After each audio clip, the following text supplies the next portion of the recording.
kelima, macam-macam metode ekstraksi, dan yang terakhir, faktor yang mempengaruhi ekstraksi. Next. Yang pertama adalah definisi ekstraksi. Ekstraksi ini merupakan suatu proses pemisahan zat aktif dari suatu padatan maupun cairan dengan menggunakan bantuan pelarut. Pemilihan pelarut diperlukan dalam proses ekstraksi karena pelarut yang digunakan harus dapat memisahkan atau mengekstrak substansi yang diinginkan tanpa melarutkan zat-zat lainnya yang tidak diinginkan. Contoh ekstraksi yang kita buat dalam kehidupan sehari-hari, contohnya itu membuat teh. Teh dibuat dengan mencampurkan daun teh dengan pelarutnya, yaitu air, pada suhu tinggi. Sebagai hasilnya, kita dapat mengekstrasi senyawa tanin, teobromin, polifenol, dan kafein, yang memberikan teh berwarna coklat kemerahan. Next. Selanjutnya, jenis-jenis proses ekstraksi. Ekstraksi itu merupakan suatu proses pemisahan satu atau beberapa zat yang dapat larut dari suatu kesatuan yang tidak bisa larut dengan bantuan bahan pelarut. Ekstraksi dapat dilakukan dalam bidang industri makanan dan juga farmasi.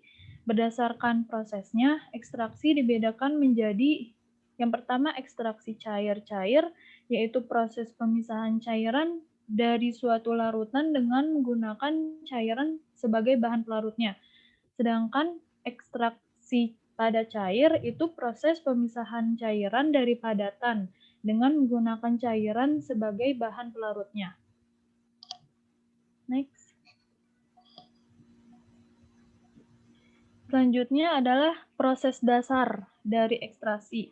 Umumnya itu mekanisme proses ekstraksi dibagi menjadi 3 langkah dasar. Yang pertama, yaitu penambahan sejumlah massa pelarut untuk dikontakkan dengan sampel. Biasanya itu melalui proses difusi. Yang kedua, zat terlarut akan terpisah dari sampel dan larut oleh pelarut membentuk fase ekstrak. Dan yang ketiga, pemisahan fase ekstrak dengan sampel. Materi selanjutnya akan disampaikan oleh Dea. Selanjutnya, ada istilah-istilah dalam proses ekstraksi. Pertama, bahan ekstraksi, yaitu campuran bahan yang akan diekstraksi. 2. Pelarut atau media ekstraksi, yaitu cairan yang digunakan untuk melangsungkan ekstraksi. 3. Ekstrak, yaitu bahan yang dipisahkan dari bahan ekstraksi. 4. Larutan ekstrak, yaitu pelarut setelah proses pengambilan ekstrak.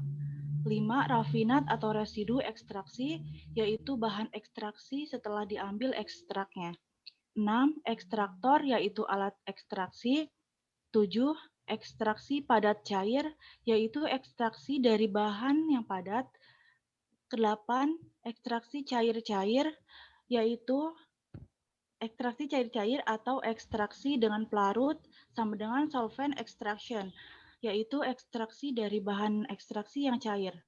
Selanjutnya, metode ekstraksi.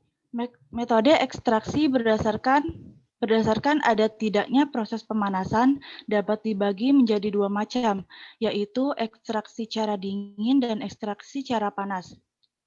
A. Ekstraksi cara dingin.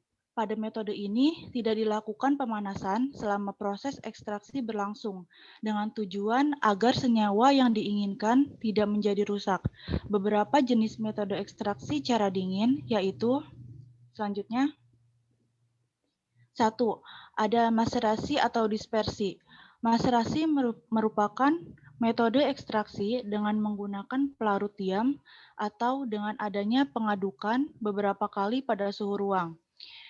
Metode ini dapat dilakukan dengan cara merendam bahan dengan sekali-sekali dilakukan pengadukan. Pada gambar di samping, terdapat alat maserasi. Yang A, yaitu bejana untuk maserasi, berisi bahan yang sedang dimaserasi. Yang B, merupakan tutup. Dan yang C, pengaduk yang digerakkan secara mekanik. Next. 2. Perkolasi. Perkolasi merupakan metode ekstraksi dengan bahan yang disusun secara unggun dengan menggunakan pelarut yang selalu baru sampai prosesnya sempurna dan umumnya dilakukan pada suhu ruangan. Prosedur metode ini yaitu bahan direndam dengan pelarut, kemudian pelarut baru dialirkan secara terus-menerus sampai warna pelarut tidak lagi berwarna atau tetap bening, yang artinya sudah tidak ada lagi senyawa yang terlarut. Pada gambar di samping merupakan perkolator. Ada perkolator biasa dan ada perkolasi kontinu. Selanjutnya akan dijelaskan oleh Jidan.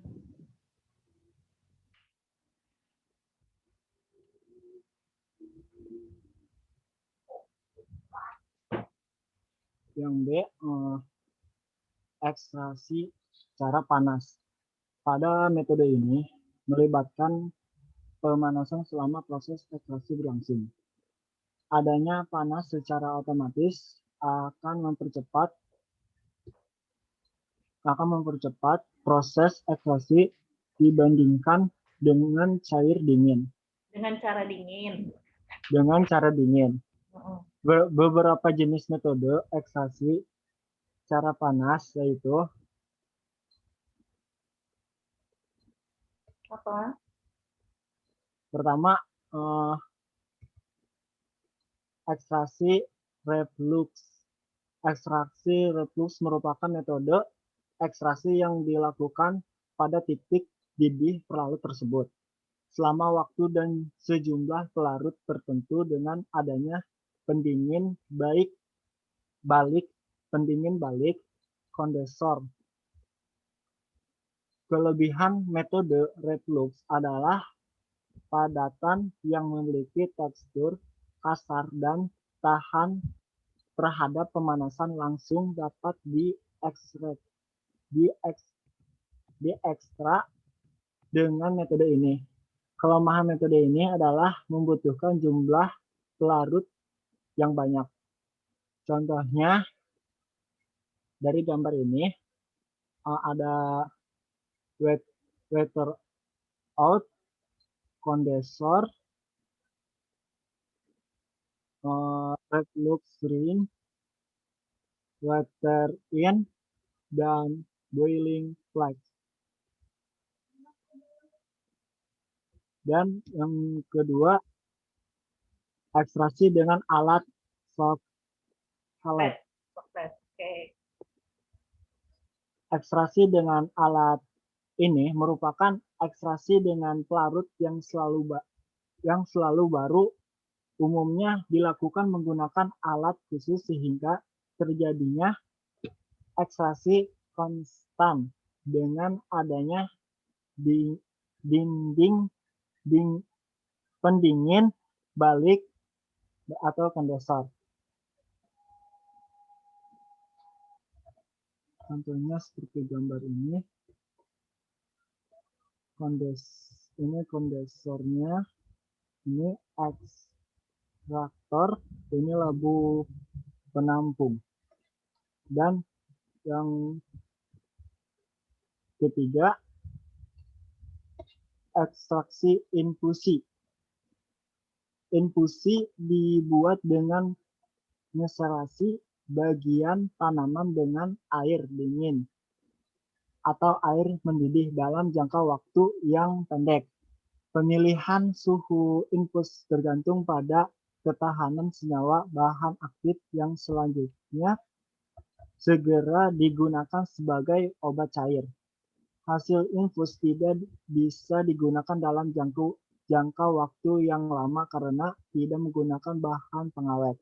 Namun pada beberapa kasus hasil infus atau larutan infus diperpekat lagi dengan pendidihan untuk mengurangi kadar airnya dan ditambah sedikit alkohol sebagai pengawet.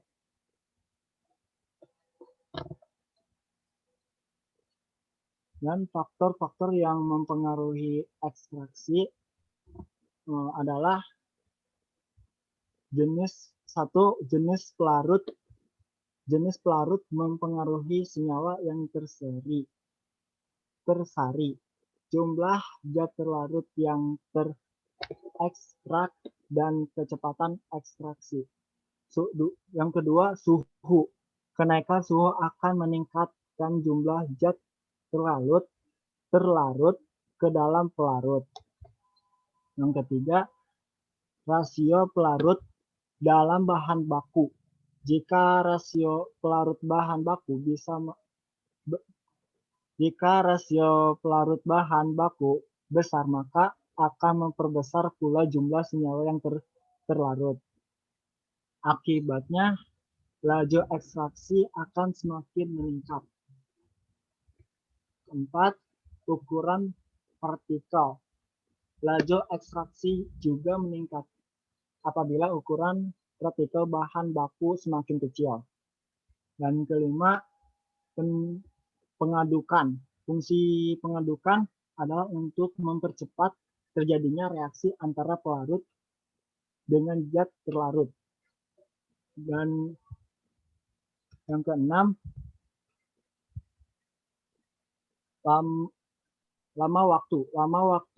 lamanya waktu ekstraksi akan menghasilkan ekstraksi yang lebih banyak karena kontak antara zat terlarut dengan pelarut lebih lama. Sekian, terima kasih dari kelompok 1. Assalamualaikum warahmatullahi wabarakatuh. Waalaikumsalam warahmatullahi wabarakatuh. Ini kalian berdua ya? Benar ya? Berdua ya sekelompoknya ya? Bertiga, Bu. Satu lagi? Satu lagi? Satu lagi? Siapa? Dea Apriliani. Bu. Dia udah ya presentasi tadi ya? Belum ya? Udah, Bu. Dea udah kedua tadi. Bu tadi. Aduh, Indonesia. saya nggak perhatiin ternyata ini. Ya, oke.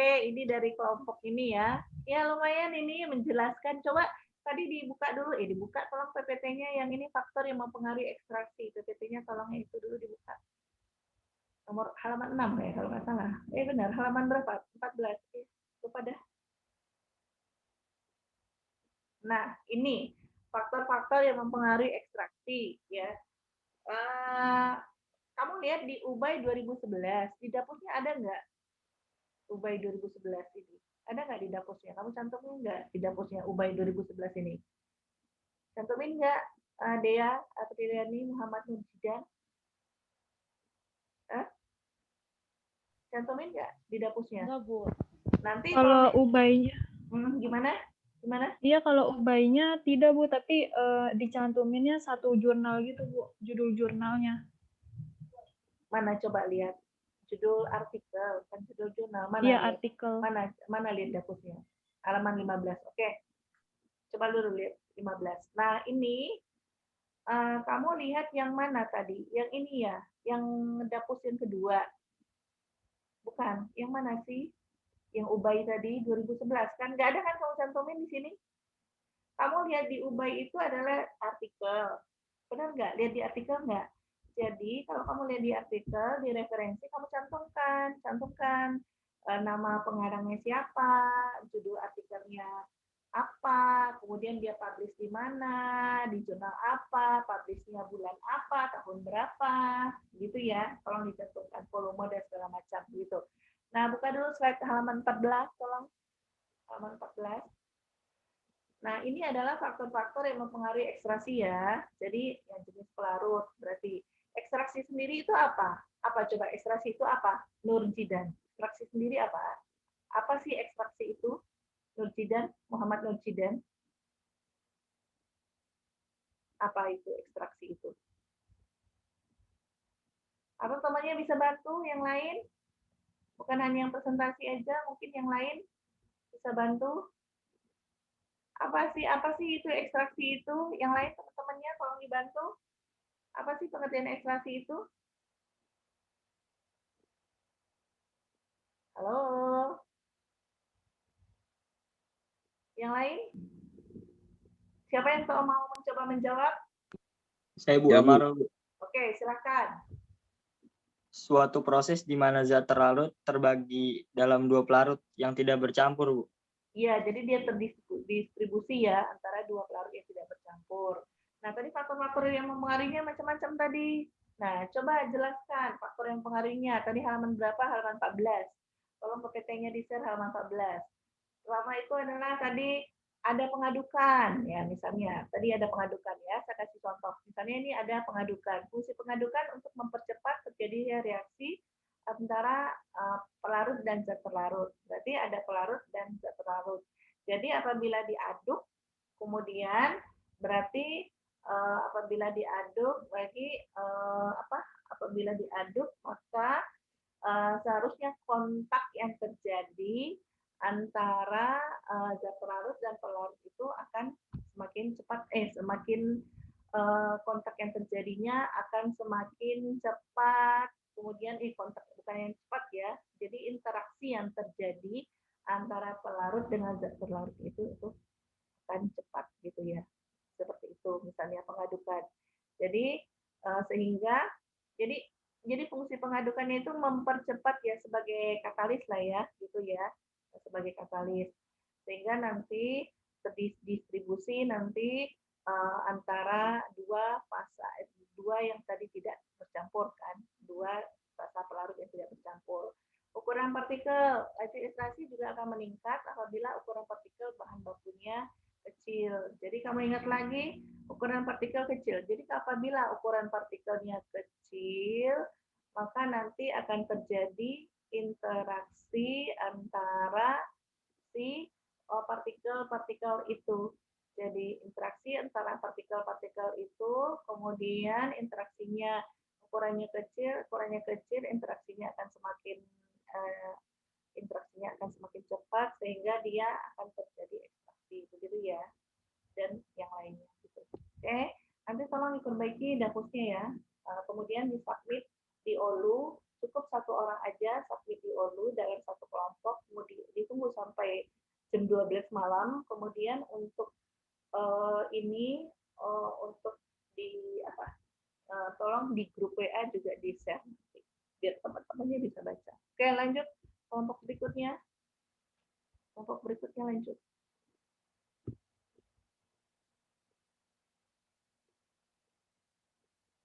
Berikutnya presentasi siapa? Ya, Bu. Saya, Bu. Sebentar, Bu. Oke, ekstraksi.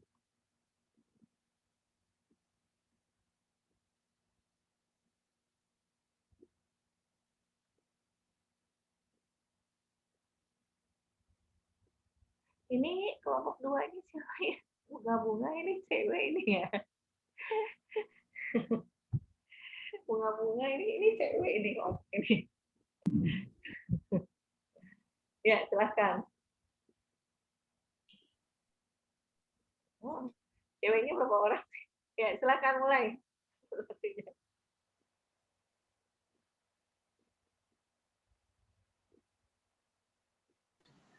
Assalamualaikum warahmatullahi wabarakatuh. Waalaikumsalam warahmatullahi wabarakatuh. Kami kelompok 2 yang beranggota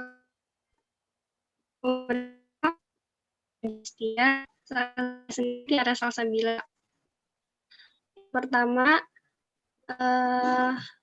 ekstraksi adalah metode pemisahan yang melibatkan perpindahan suatu zat dari lapisan yang satu ke lapisan zat yang kedua. Ekstraksi dibagi menjadi 3 macam. Yang pertama, ekstraksi cair-cair, ekstraksi padat cair, ekstraksi asam basa.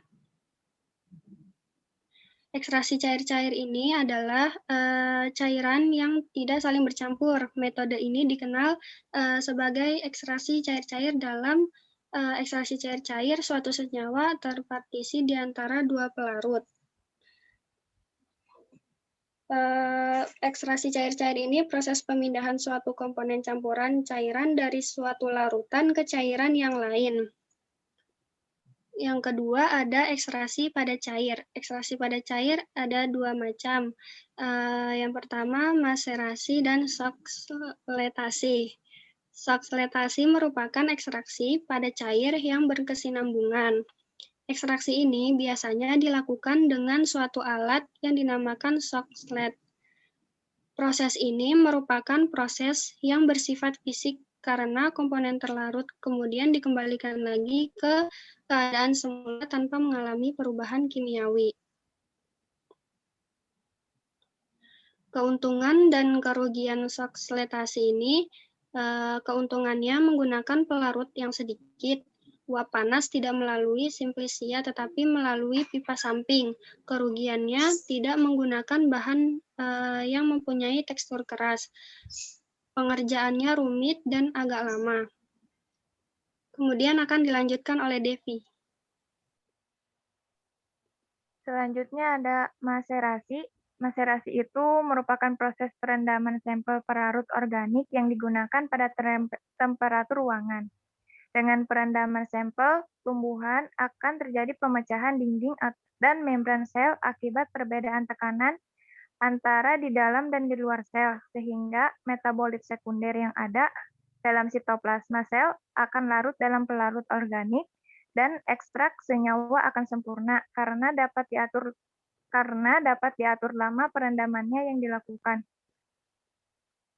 Next.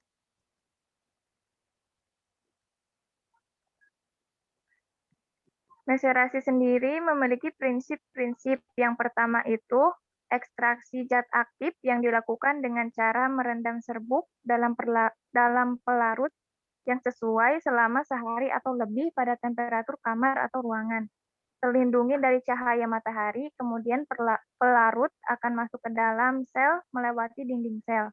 Kemudian yang kedua, isi sel akan larut karena adanya perbedaan konsentrasi antara larutan di dalam sel dengan di luar sel. Larutan yang konsentrasinya tinggi akan terdesak keluar dan diganti oleh pelarut dengan konsentrasi rendah yang disebut dengan proses difusi. Kemudian ada keuntungan dan kerugian maserasi. Yang pertama keuntungannya yaitu peralatan yang dibutuhkan sederhana. Kemudian kerugiannya ada waktu yang diperlukan untuk mengekstrak larutan cukup lama. Kemudian pelarut yang digunakan lebih banyak dan tidak dapat digunakan untuk bahan yang memiliki tekstur keras seperti benzoid, piraks, dan lilin.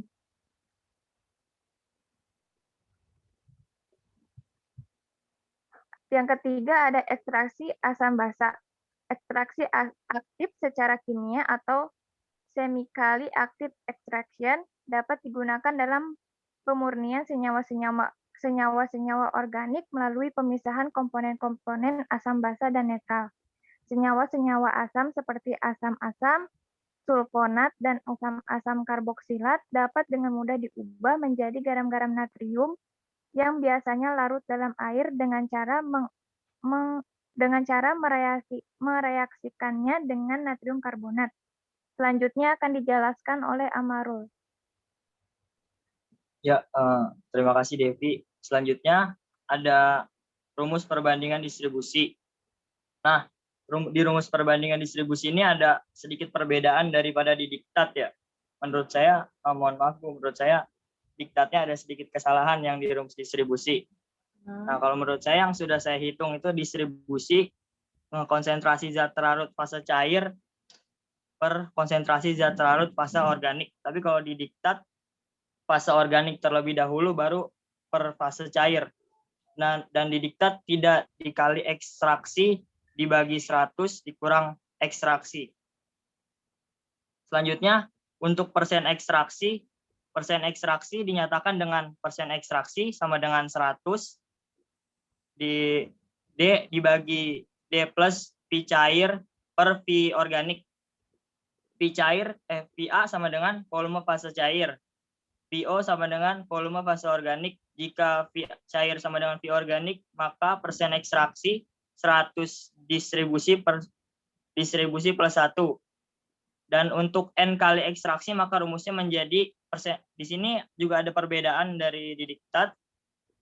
Kalau di rumus saya sendiri ini persen ekstraksi sama dengan 100 distribusi per distribusi plus Pi organik terlebih dahulu per Pi cair dan juga tidak dikali N. Kalau di saya ini Pi organiknya nanti dibagi dengan N. Dan persen tak terekstraksi sama dengan 100 dikurang 100 D distribusi per distribusi plus Pi organik per Pi cair. Selanjutnya. Dan selanjutnya kita akan masuk ke contoh soal. Contoh soal ekstraksi yang pertama, larutan uranium diekstraksi menggunakan 8 hidroksilquinolin dan pelarut kloroform 25 mili larutan. Uranium diekstraksi dalam 25 mili kloroform, persen ekstraksi diperoleh 99,8%. Hitung nilai rasio distribusi. Nah, Pi organiknya kita ketahui 20.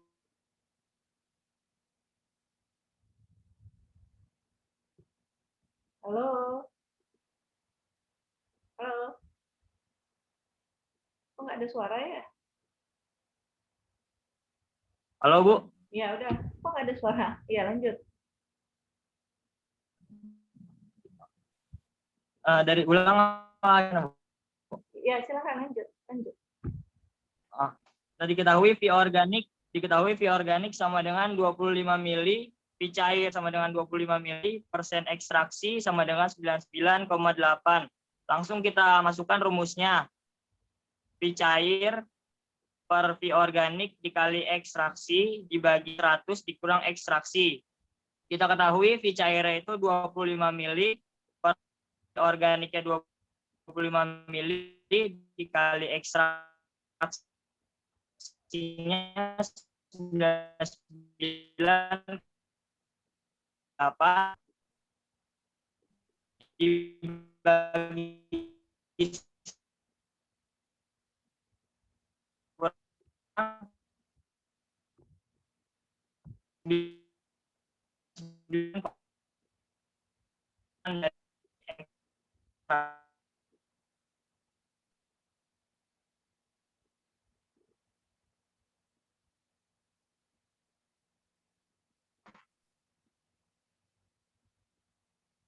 Halo? Ya, lanjut. Ya. Bu. Ya, lanjut nomor 2. Ya. Ekstraksi nomor 1 tadi udah belum? Udah belum, Bu? Belum kan, nomor 1. Belum. Oh iya. Nomor 1 saya ulangin kembali ya, Bu. Larutan uranium diekstraksi menggunakan 8 hidroksilquinolin dan pelarut kloroform. 25 mili larutan uranium diekstraksi dalam 25 mili kloroform. Persen ekstraksi diperoleh 99,8%. Hitung nilai rasio distribusi. Pi organik kita ketahui Pi organik sama dengan 25 mili, Pi cair sama dengan 25 mili, persen ekstraksi sama dengan 99,8. Distribusi sama dengan kita masukkan rumusnya Pi cair per Pi organik dikali ekstraksi dibagi 100 dikurang ekstraksi.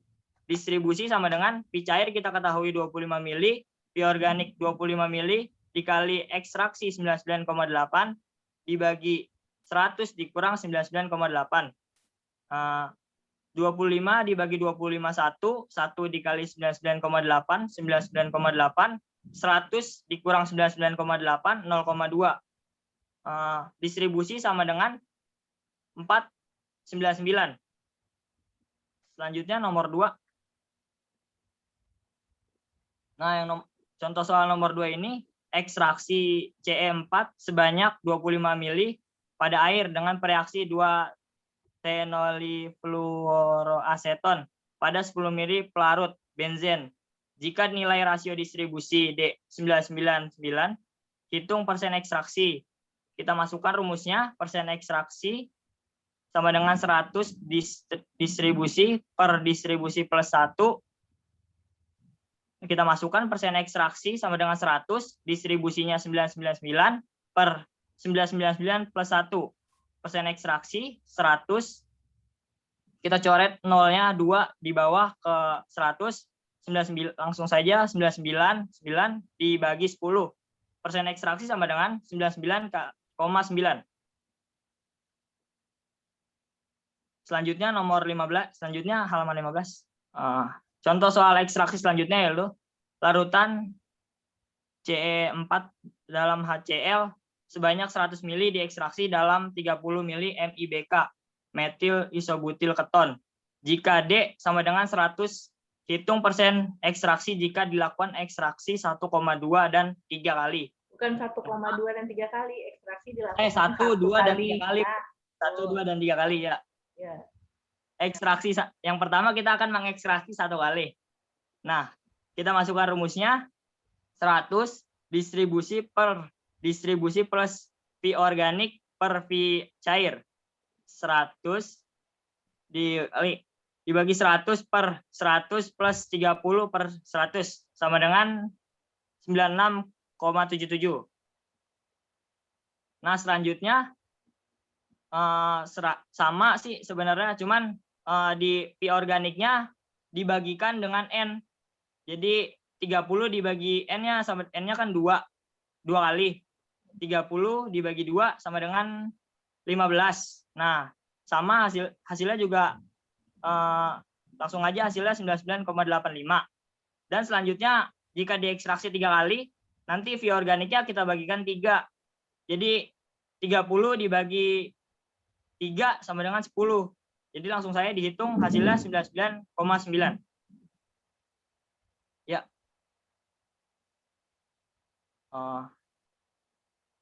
Ya, ini daftar pusakanya.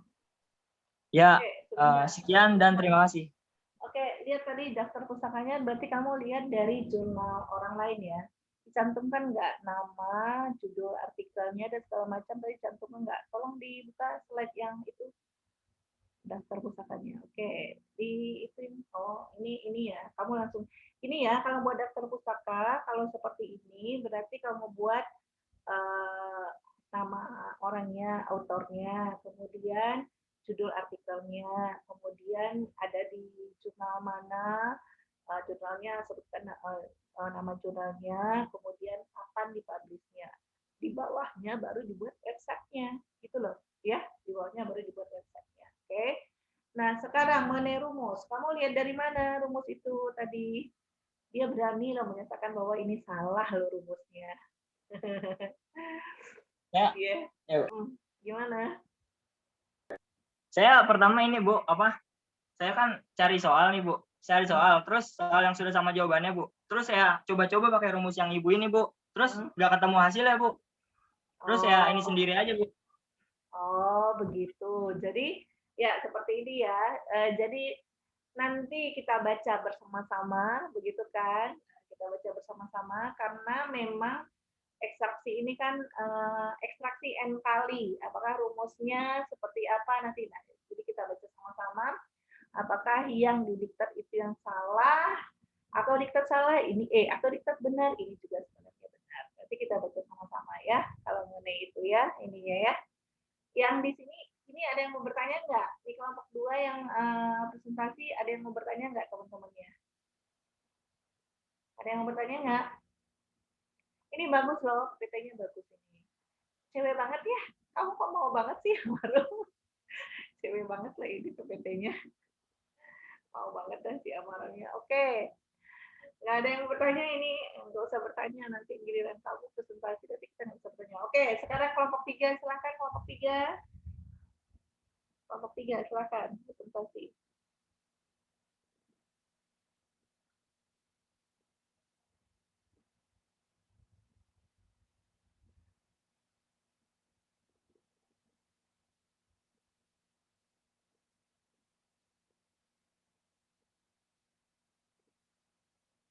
Oke, silakan. Praktikum kimia analitik.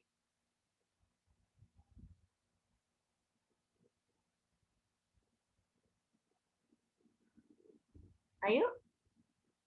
Mulai.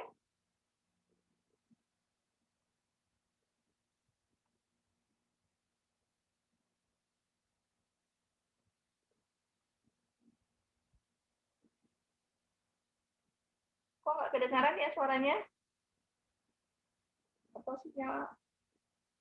Ya udah mulai.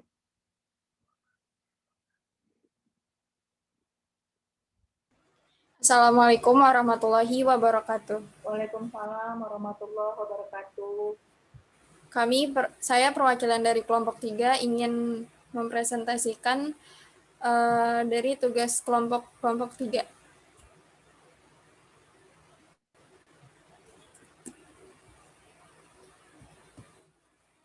yang berjudul Ekstraksi dan beranggotakan Farah Nadia, saya sendiri, Hilmi Fauzi, dan Mutia Banafsyah. Yang pertama ada definisi ekstraksi.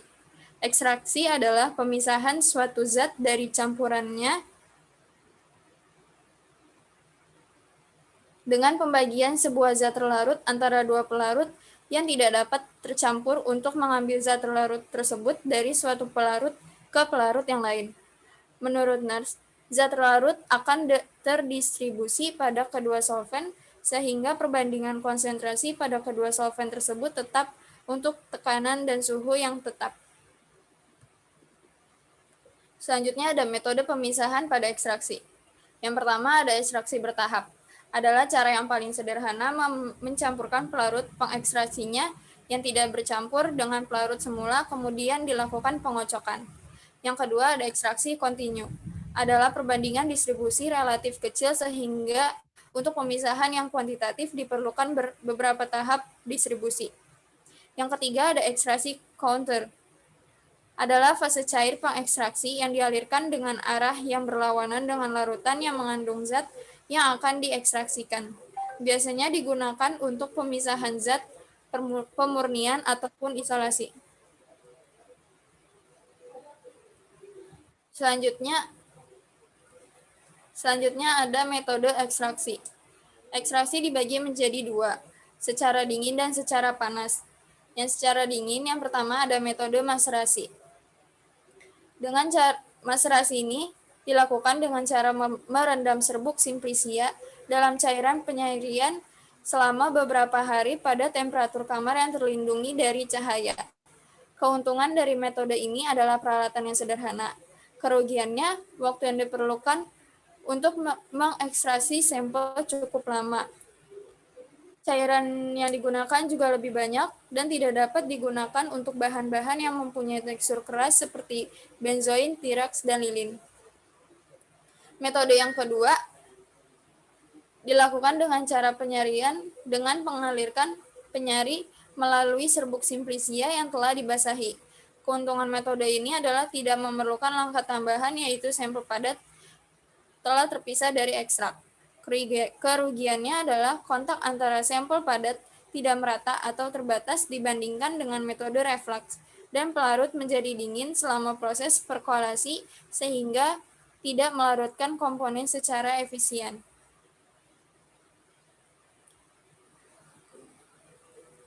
Yang kedua ada ekstraksi secara panas. Keuntungan dari metode ini adalah digunakan untuk mengekstraksi sampel-sampel yang mempunyai tekstur kasar dan tahan pemanasan langsung. Kerugiannya adalah membutuhkan volume total pelarut yang besar dan sejumlah manipulasi dari operator. Yang kedua adalah metode desilasi uap. Adalah metode yang populer untuk ekstraksi minyak-minyak menguap atau esensial dari sampel tanaman. Metode desilasi uap air diperuntukkan untuk menyaring simplisia yang mengandung minyak menguap atau mengandung komponen kimia yang mempunyai titik didih tinggi pada tekanan udara normal. Selanjutnya akan dilanjutkan oleh Hilmi Fauzi. Ya, untuk macam-macam ekstraksi, yang pertama ini ada ekstraksi padat cair. Nah, ekstraksi padat cair ini menggunakan metode ekstraksi soklet. Yang dimana ekstraksi soklet ini merupakan proses transfer distribusi antar komponen yang terlarut yang ada pada pelarut sehingga terjadi pemisahan di antara analit atau pelarut dengan zat-zat lainnya yang digunakan juga pelarut organik sebagai media pemisahnya. Nah, pada proses ini merupakan proses yang bersifat fisik. Karena mengalami perubahan kimiawi, padatan akan diekstrak, dilembutkan terlebih dahulu dengan cara ditumbuk atau diiris menjadi bagian yang lebih tipis. Kemudian padatan yang telah halus dibungkus dengan kertas saring dan dimasukkan ke dalam alat ekstraksi soklet. Pelarut organik dimasukkan ke dalam labu, kemudian peralatan ekstraksi dirangkai dengan pendingin air. Ekstraksi dilakukan dengan memanaskan pelarut organik sampai semua analit terekstraksi. Nah, untuk alat ekstraksinya rangkaiannya seperti pada gambar. Dilanjut, Nadia.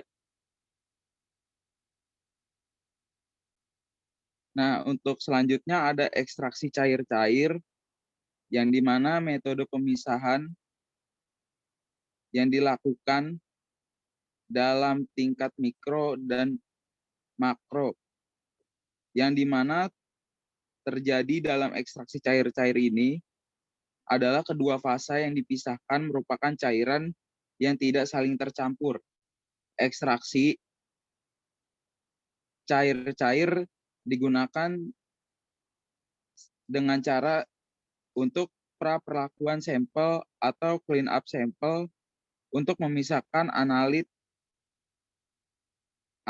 dari komponen-komponen inatrix yang mungkin mengganggu pada saat kuantifikasi atau deteksi analit. Bisa dilanjut, Nadia.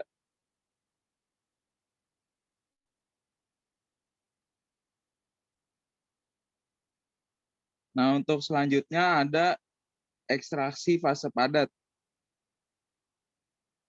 Jika dibandingkan dengan ekstraksi cair-cair, ekstraksi fase padat ini merupakan teknik yang relatif baru, tetapi sangat cepat berkembang sebagai alat yang utama untuk perlakuan sampel atau untuk clean up sampel-sampel kotor, misalnya sampel-sampel yang mempunyai kandungan matriks yang tinggi seperti garam-garam, protein, polimer, resin, dan lain-lain.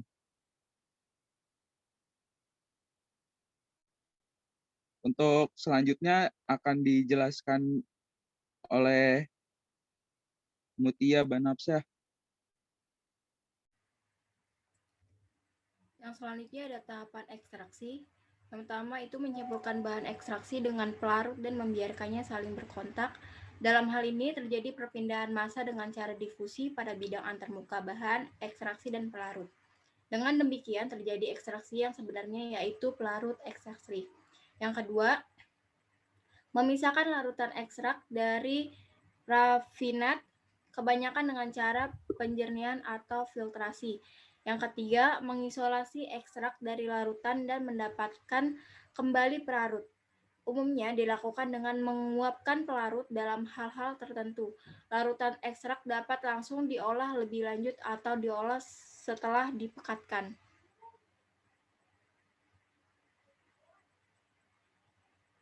Selanjutnya, faktor yang harus diperhatikan yaitu ada hal-hal yang harus diperhatikan dalam melakukan ekstraksi, yakni yang pertama ada ukuran partikel, yang kedua zat pelarut, yang ketiga temperatur, yang keempat pengadukan fluida.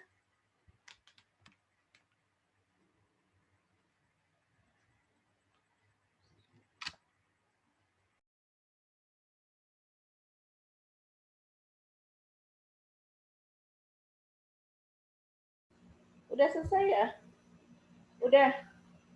Ininya, coba lihat dapusnya. Sekian Di sini hujan, Coba lihat dapusnya. sekian presentasi dari kelompok 3. Daftar pustaka, Nadia.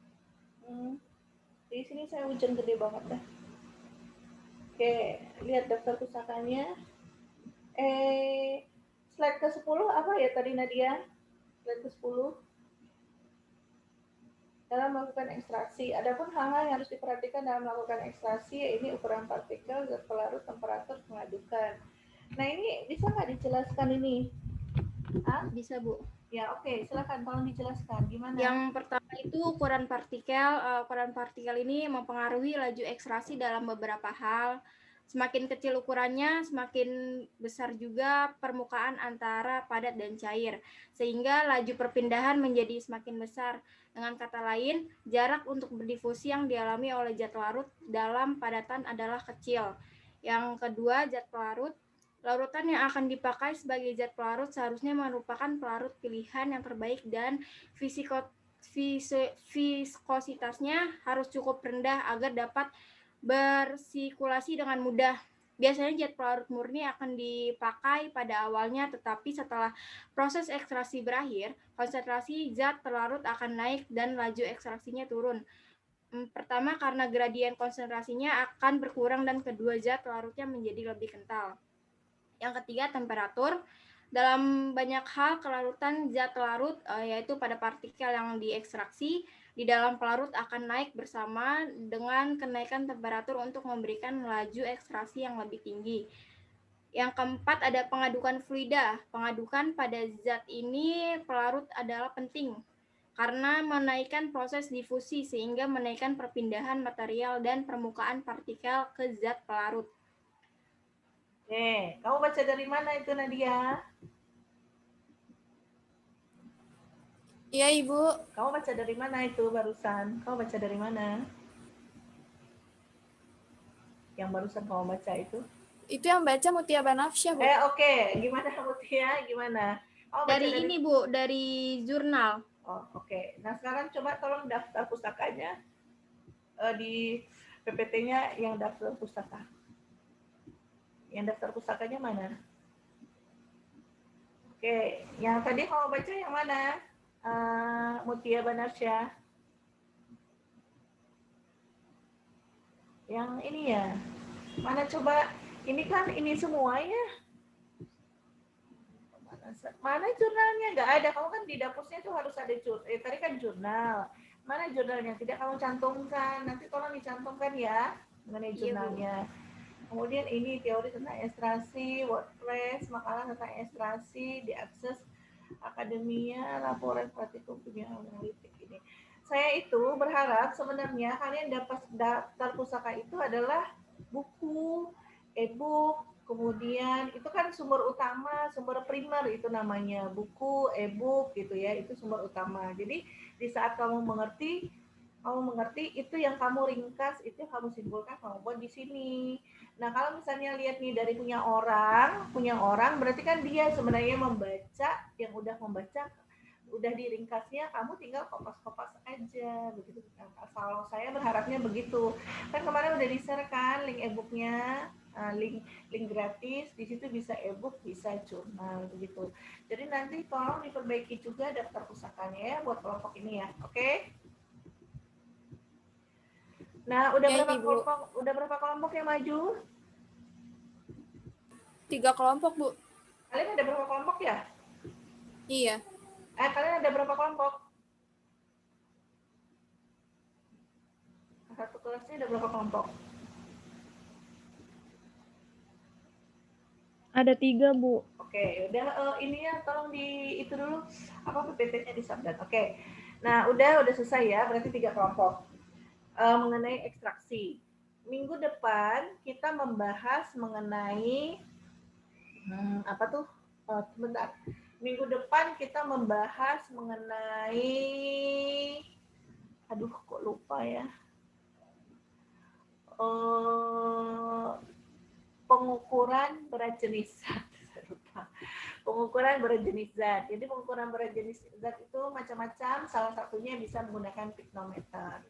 Nah, saya minta kamu bahas mengenai pengukuran berat jenis zat itu. Jadi bukan hanya piknometer, tapi kamu kan udah pakai juga di lab kamu kan, mengenai darah segala macam itu kan pakai apa? Berat jenis zatnya apa? Bukan piknometer kan? Hidrometer pakai apa kalian? Kalian pakai apa? Nah, itu kalian buat, kemudian nanti share di link YouTube. Nah, itu tugas kelompok. Kelompoknya acak lagi. Kelompoknya berarti 3 kelompok, tapi kelompoknya tolong diacak lagi, di-share di YouTube. Nah, dikumpulkan minggu depan hari Kamis, berarti masukkan ke dalam grup WA.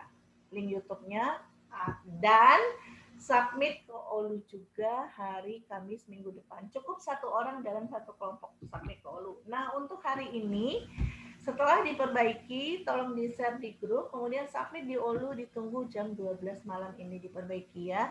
Cukup 1 orang dalam kelompok ini saja. Begitu. Ngerti nggak? Mengenai tugas minggu depan, ngerti nggak? tugas minggu depan? Ngerti nggak? Ada yang mau bertanya nggak tugas minggu depan?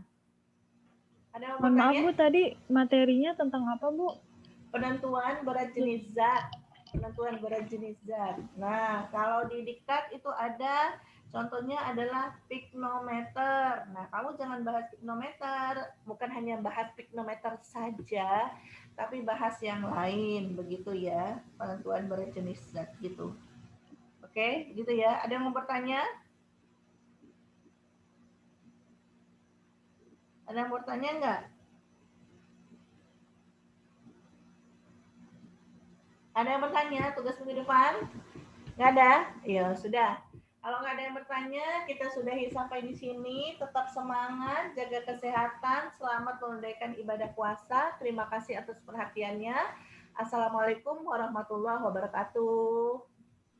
Waalaikumsalam Waalaikumsalam warahmatullahi Waalaikumsalam wabarakatuh. warahmatullahi wabarakatuh.